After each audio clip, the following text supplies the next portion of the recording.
Our next guest is an award-winning journalist, best-selling author, and the co-editor-in-chief of Variety. His book, Apprentice in Wonderland, How Donald Trump and Mark Burnett Took America Through the Looking Glass, available now. Please welcome to the show, Ramin Satuda. I got tonight at the bar.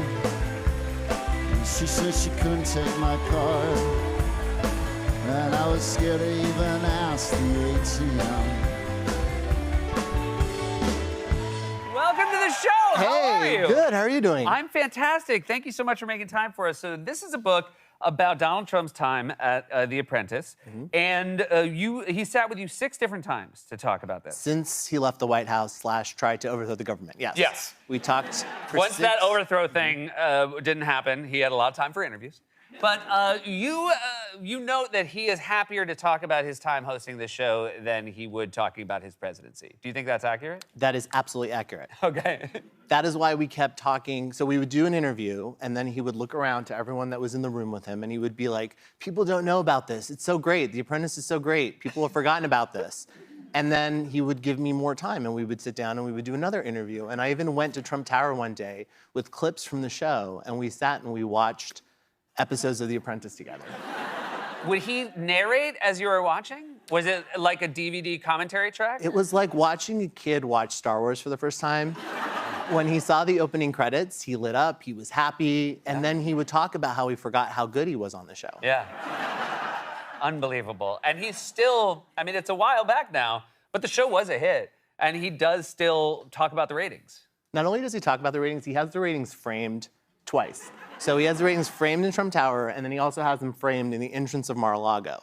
And so we would go. And are these just sort of cut out of Variety magazine ratings? It's cut out of Yeah. Variety, pasted to the wall. Yeah.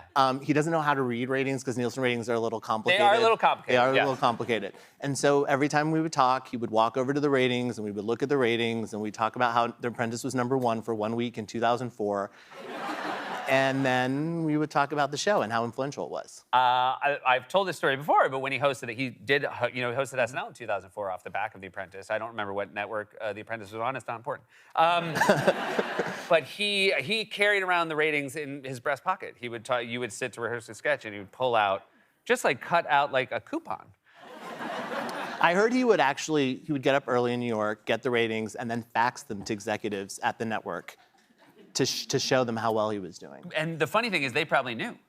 Yeah, they did. Yeah. And they'd have to pretend not to know. They'd probably even get the ratings first. They'd have to pretend not to know, yes. They would have to pretend not to know. The original concept of the show, which makes sense when you think about it, is you would have a different business leader every season of the show. They thought there would be a reason why you couldn't have the same host season after season.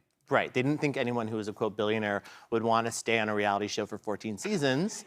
And Donald Trump proved them wrong. But he also was very hard to get rid of. So they tried to do it with Martha Stewart. Yeah. Didn't go so well. Donald Trump started fighting with Martha Stewart.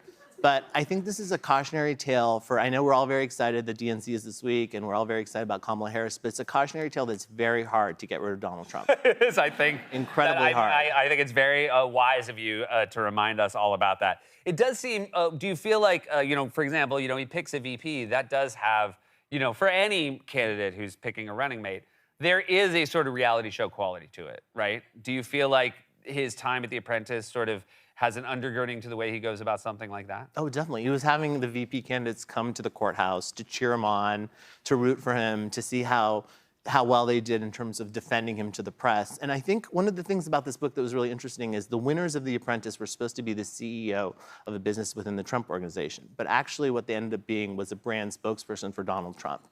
And I think that's what he wants J.D. Vance to be for him. Unfortunately, I think with all the couch rumors and all the stuff that's come out, he hasn't been very effective in terms of representing Donald Trump. But he wants someone who can be a spokesperson for Trump in the way that his kids were, in the way that the winners from the various seasons were.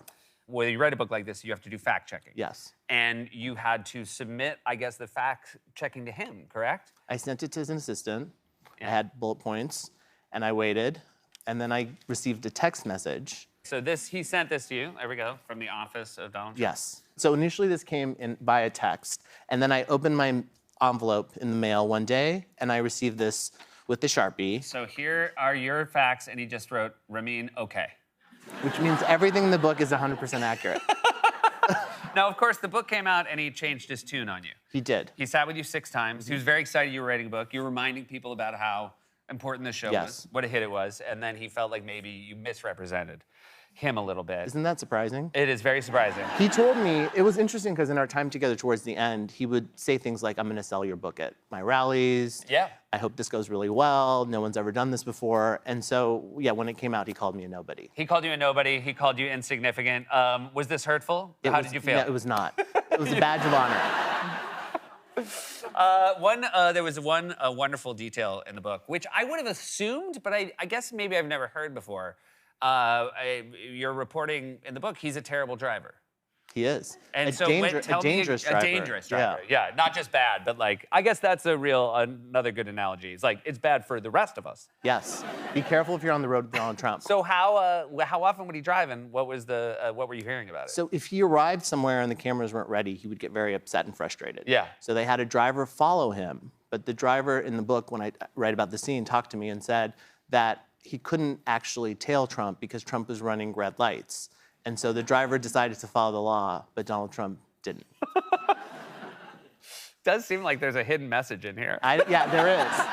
Doesn't seem like he follows law. It's such a great book. It's so readable. It's crazy. It does feel like yesterday that he was a host of a reality show, and it's amazing how much has changed and yet how much is the same. And how much he's trying to make America into a reality show. I think that's really the message, is that in order to beat Donald Trump, we have to understand who he is and where he came from. Well, this is a great book for that. Thanks so much for being here, Ramin. Thank you very much. Thank you. Ramin Satuda, everybody. Apprentice in Wonderland is out now. We'll be right back with comedy from Langston Kerman.